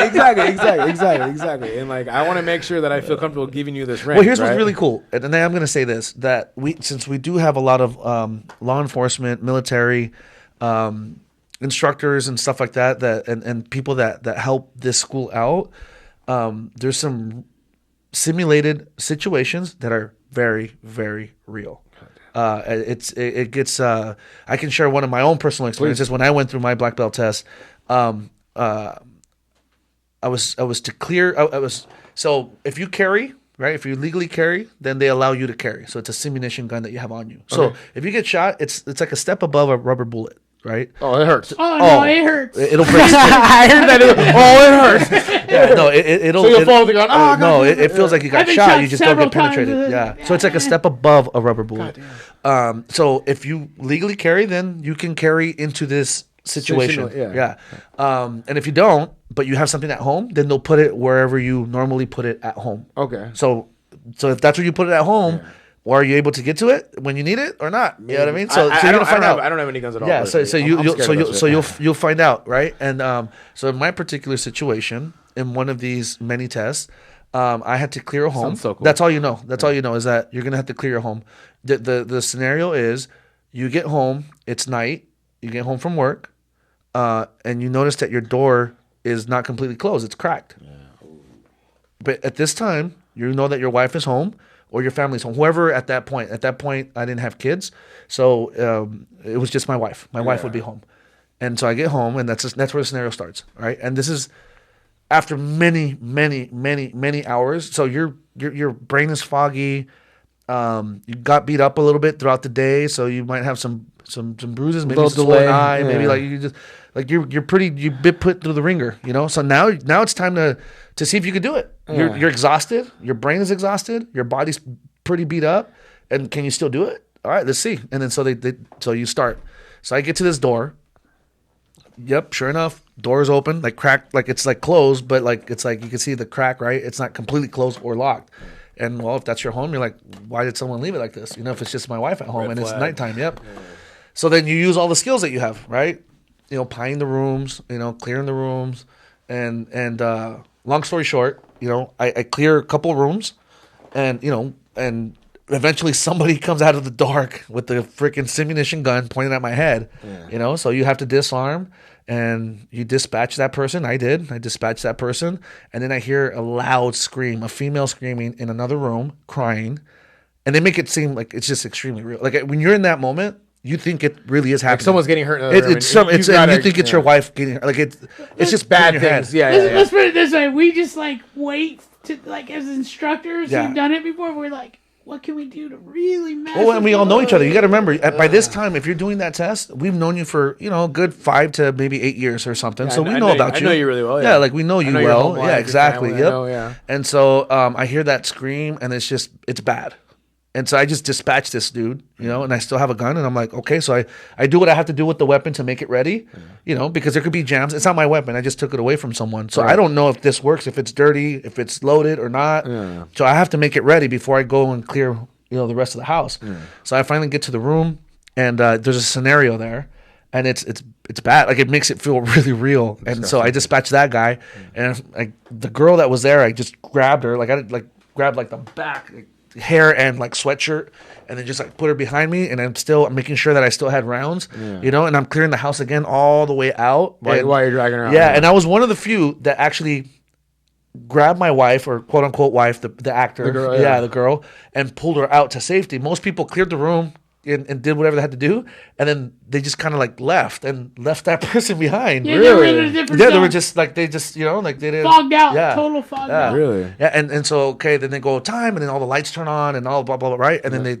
somebody comes takes a simunition gun away from your hand. You know, like we're safe and here, then friends. Dude, you're like all amped, and like they start talking to me, and I'm just kind of like, dude, I'm like I have tears in my eyes, like you just think it's real, dude. Yeah. And then so they just like call me out, debrief you, and then the persons that are debriefing you are, like I said, either background in law enforcement, or I've been doing this for a very long, you know, senior instructor, you know, and yeah, man, it's just real. So like, I guess for this test, are you aware it's gonna happen, or it just happens randomly, kind of thing? Well, you know that, so we let you know what date, and the start time. But we let the family know that you're going to be gone for a long time. Okay, cool, for sure. Yeah, but you don't know what's going to happen. You don't know what's happening at the test. And it's always different. Yeah. It's always different, but it's always scenario-based. That seems super useful, because I remember like, in the beginning of like the COVID time, I was like, dude, I don't know how to use a gun. I don't know how to clear a room. Yeah, you'd be surprised. I don't know how to disarm anything. It's a real thing. Like, if someone has come at me like hand to hand, I feel confident. Yeah. Someone has a gun at me, that person owns my life. Yeah. I'm just like, whoa. Yeah, it's I don't know how to do any of that cool stuff. John Wick. It's yeah, John Wick. Well, you know how you can like disarm disarm Yeah, shit. yeah. Turn No, on it's real quick. Yeah. It's I don't know any of that stuff. Yeah, it's amazing. It's amazing how little people think about dealing with the weapon when they're learning martial arts. Yeah. and it's very real. Like weapon, whether it's a knife, whether it's a stick, whether it's a gun, like Flat iron. you need to know the basics of. All right, if I did disarm someone, or if someone came up to me with that, what do I do? Yeah. At that point, it's not like, all right, square up, let's do it. You know, it doesn't matter how good your fists are if you don't know how to handle that situation with a weapon coming up in front of you. You know what I mean? Yeah. So yeah, man, the tests are really fun. They're extremely. They sound kind of fun. They sound a lot of fun. They're fun. You They're learn definitely a lot. fun. You learn a lot. You learn a lot through those 4 exams before you become a black belt. But man, you go through hell. I've been through like 10 of them. Either helping, I've been through it twice, just for my own certifications. But yeah, it's pretty gnarly, man. You see sometimes there's people, and it's not women. Sometimes women are the strongest ones that go through there. They're just mentally tough. Yo, yeah, for sure. There's sometimes I've seen grown men just like Break. Yeah, not everybody makes it. It doesn't guarantee. Like you go and you get invited as a candidate, it doesn't mean that you're guaranteed to pass. You know, a test, to pass the test or get a belt. Might take a few tries. Yeah. There's been a couple people. Oh, I mean, I imagine it's not something you get the first time around. Yeah. Maybe certain people do. But we try to prepare you up until that point. Yeah. Not to, Because ultimately, like you said, as instructors, we try to build people up, right? So we don't invite someone unless we know that they're ready. They have the potential to go. But it has happened where the people we did choose, we thought that would make it through, crumble and don't make it through, and then they have to try it again. It happens. You never know how you're gonna hold up to the fire. Yeah, I'm like you. I don't own a gun. I never did. I'm scared. I want to. I mean, these guys all have weapons and stuff. I've never wanted a gun more than the last year. Yeah. This past year actually Gary, probably changed a lot. I don't own any weapons. I only own tools. Yeah. This guy's got a whole shed of tools. Got a lot of tools, yes, sir. I don't have any tools. But it was really eye-opening for me when I first started. It was the same way. When I first started, I was like, oh, I want to go in, learn how to, do this. I have a background in boxing and wrestling, and I just want to fuck shit up. Yeah. And then, but as I progressed and I got to know more police officers, military guys, they're like, oh, man, do you know how to unload a gun? Do you know how to... I was like, nope. Oh, man. If that's the one thing I can teach you, is just how to disarm and dysfunction a gun. Yeah. You find one? Yeah, just making it safe. Like, if there's a gun laying here right now, okay, and there's 3 of us here, one of us should be able to make it safe so that nobody gets hurt, by touching this the wrong way, right? Or handling it the wrong way, at the very least. That gives me anxiety even now. Like, if there's a gun here, So true story. It was like one of the second tests, somebody goes, hey, do you want to go help and see what this is all about? It seems like you're going to be here one day. Come help. You got, cool, I'll go help. Thank you. Yeah. Go help. I was like, yes, this is awesome. But I got my ass handed to me because they're so amped, right? So if you're helping... Yeah, so what he means by help is like you're being an attacker. So the guy who taught us, Master Bo DeRocher, he's a gun nut in a good way. Like he taught us a lot about guns. And weapons. And we wouldn't have gotten that exposure if it wasn't for him. I mean, we give him total credit for that and for everything we've learned. And so we carry that on, right? So because it is intense. You disarm somebody... Right? And then you need to know what to do with it. Like, okay, now you got this weapon in your hand. What are you going to do? Are you going to accidentally hurt yourself because or give you it back to them or exactly. something? Well, people do that too. Yeah. It's not a good thing either. People are like, oh, here you go, not even thinking. And then the way we are there for each other is like, for example, okay, we've been through these exams right before multiple times.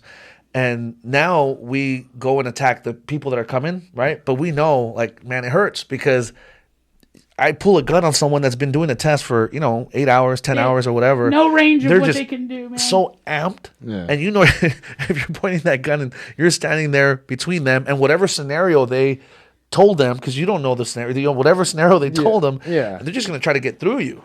So they're gonna hurt you. Cup protection. The suits and stuff because man, you're gonna get your ass kicked. Yeah, because I was thinking like in the scenario you're in, you probably. Oh, dude, especially when what made it real for me was when I heard the girl scream because I wasn't expecting like a female to scream and like cry, and I was just like, dude, like that made it real. I gotta get in there. Yeah, one of the fun things though is because I'm known to be the dirty guy, and take the shot when. So like he walked through the room and he'd be like, "Hey, stand down," boom, and I'll just cheap shot somebody. No, that's what he did to me. Okay, so dude, all right, this is the last one I want to say because I don't want to give away too much. Damn. So we're in a shoot house, and I go into this room, and then freaking somebody turns on so it's pitch black, like flickering lights. No, it's what do you call those? Strobe lights. Oh, okay. I can't see shit, man. Yeah, you feel like you're on the ground. I can't see anything, and I'm exhausted. And then I hear some noise from my left side. But it wasn't even on the left side. I turn around, there's nothing there. And then as I turn back, boom! Full on. And it was Gary. I didn't know that at the time. Now we do because we laugh about it. But and then it's a full on fight.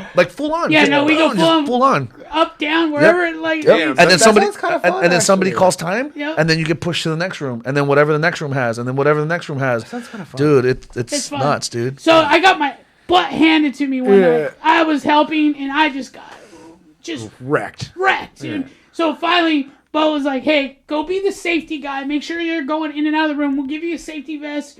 You're gonna play like a door, and you're just making sure everybody moves on. Perfect. I'm done. I can do that. Yeah, I'm no ass done. kicking. Yeah. So it's safety. Safety. So I'm sitting there, and I'm like, okay, next. Hey, Christine. One of our old instructors. Yeah, older instructors. She's a phenomenal lady. She walks through the door, right, and she's just amped to the bone. And I'm like, next room. As soon as I say next room, she goes, pop, pop, pop, pop, pop, pop. I'm like, and he was safety. He didn't even have anything to do. He didn't have anything to do with the scenario. She let me up for 5 rounds. Damn. I was like, I'm done. I'm going home. Oh my God. I'm going home. Yo, I signed up for the door. I was a piece of furniture. What? You just shot the door, lady. She was so scared. So I just remember just being like, no. No, there was another cool scenario that didn't have to do with a black belt test, but it was a test per se. And it was regarding an active shooter. Yeah. So the scenario was somebody comes in. So there's a workplace, and it's set up kind of like a workplace. So the people in there, they already work together. It was like a team building kind of seminar. Right. And so all these people work in an office together. So they kind of sat where they normally sit and stuff like that. Somebody comes in, and they hear, somebody comes in their building, and they hear gunshots. And then so you see what their reaction is, right? And so this person comes in, shoots a bunch of people, with the munitions, and those people are down. And the class they had previous to that was medical aid, so first aid. Okay. So that person leaves. They can't find them. Person leaves. The guy that shot leaves. Can't find him. So all these people are running because it's like, let's say we work together and we're sitting where we sit, and then he gets shot or something, and then you and I just had a class of first aid, so we're going to help first aid, right? Do our first aid. Yeah. And as we're doing that, we forget that they never found that other dude. The guy comes back and then shoots again, and then that's where it stops. That's where you stop the scenario. It's pretty interesting because you see a lot of people who all of a sudden became leaders that you don't think would be a leader. Let's close this door. Let's make this and then you got other people who you would think that should know, and they just totally don't forget. Yeah. And then so one group got annihilated. So everybody went to help everybody, which is what you're supposed to do, is help each other out. And they forgot to have a perimeter. Yeah. And then that person came back and shot everybody else. And then they stopped, and then everybody's just quiet. It's we're all dead. We wouldn't have made it through this. Yeah. But those are the things that we try to instill and teach, because for military, for law enforcement nowadays, they all know that. Right. But civilians don't know that stuff. And so we feel like we are kind of like that missing link between the martial art, marrying that, right? The weapons part and then the martial arts part. Right. And kind of putting that together, because it does go hand in hand. It's kind of like I said earlier, if you show people certain, or I guess, I'm sorry, I'm not you, so I'm talking to somebody else about this, but if you don't fill the fundamentals, the in-betweens with the just good fundamentals, like you said, that. So you want to marry the link between the martial arts and civilian. Yeah, absolutely. We want to. So you want to fill it in with proper techniques. Exactly. Yeah, we want to make sure that people are aware that there are not only techniques, but there's also tactics to all this. Right. It's about being aware. Knowing what type of dangers are around, even if they're not directly in front of you. Even if they go away for a second. Yeah, exactly. They can still come back 5 minutes later and blow your ass. That's why we took it. It was so important, and that's why he got involved with rolling and getting into jiu-jitsu.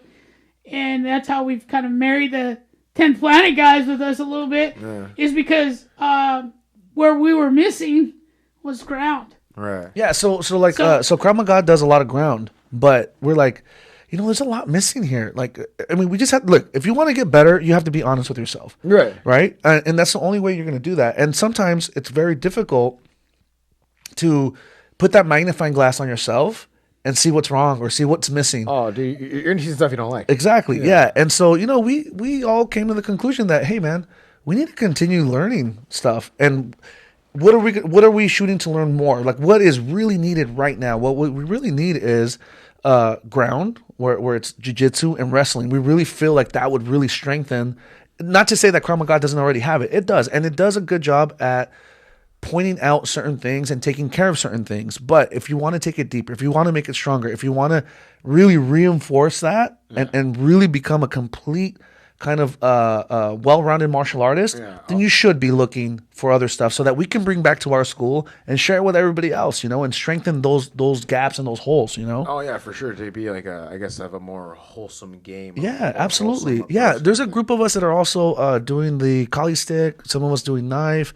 Some of, and everybody is searching for information and bringing it back, and it's only to strengthen our Krav Maga, you know. So and I feel like that's okay. Oh, I mean, but in the past, it's been like, no, it's like taboo. Like, no, it's Krav Maga. That's all it is. That's like, all it you can't do that now. Don't you dare do anything else. Yeah. Like that. But like, why wouldn't I want to like add more to my game? Yeah, absolutely. Absolutely. Make just a more whole game overall. Yeah. And I think that like what Gary said, like that's what's gotten us like going over to your guys' school and learning from you guys, because like you guys first off are willing to share the information, and like you guys have been so awesome with us, like open arms, like, yeah, come on in, please, yeah, we want you exactly. there, It's so cool. Like, it's really awesome and refreshing for us, and at the same time, sincerely, we want to get as good as we possibly can, and the only way we can do that is by sharing information with other black belts. Yeah, you know what I mean? Exactly, like Black Belt Collective. Yeah. We're all just like, because I think essentially, like, we're all like experts, right? Kind of thing like that. Yeah. So if you get the experts all talking, yeah, exactly. Yeah, and we're all experts in our own realms.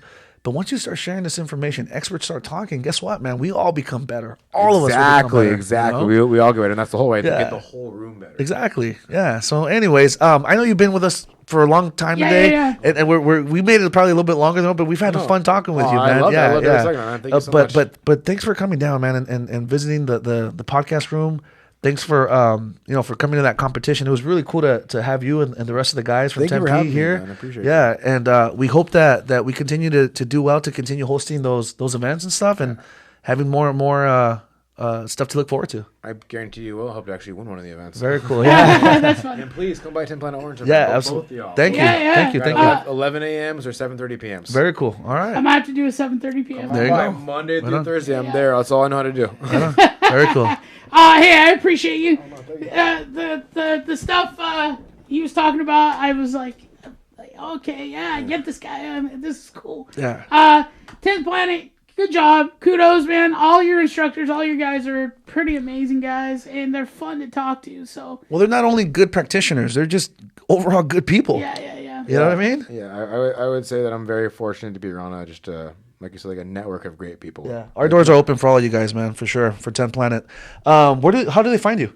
On Instagram, Mike John 45, but it's spelled kind of weirdly. It's like MYKEJAW. See, why you got to do that? Now you got to confuse people. There's actually a pretty funny story which I'll tell after the podcast. It's a little more appropriate, not to tell on the air kind of thing. That's funny. And that's pretty. I mean, Orange. I train at 10 Planet Orange pretty much every single day. So give it to them one more time, Mike John, and how did you spell it? Sorry. So MYKEJAWN 45, Mike John 45, or 10P Orange on Instagram. 10P Orange represented. Cool. Either or, find me through there. But yeah, competition coming up, not this weekend, but next weekend. I'm going to Cincinnati for the Gambler Series.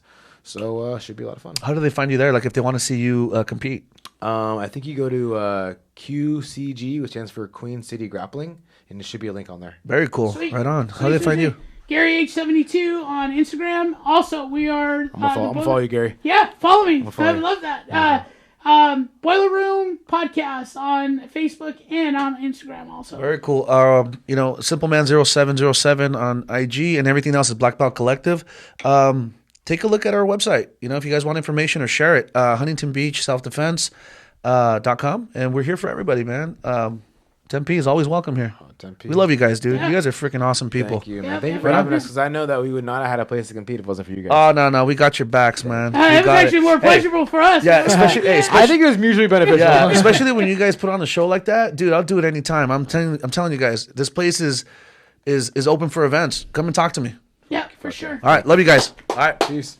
Good job. All right. That was a good one. fun, dude. Thank you. I had a lot of fun.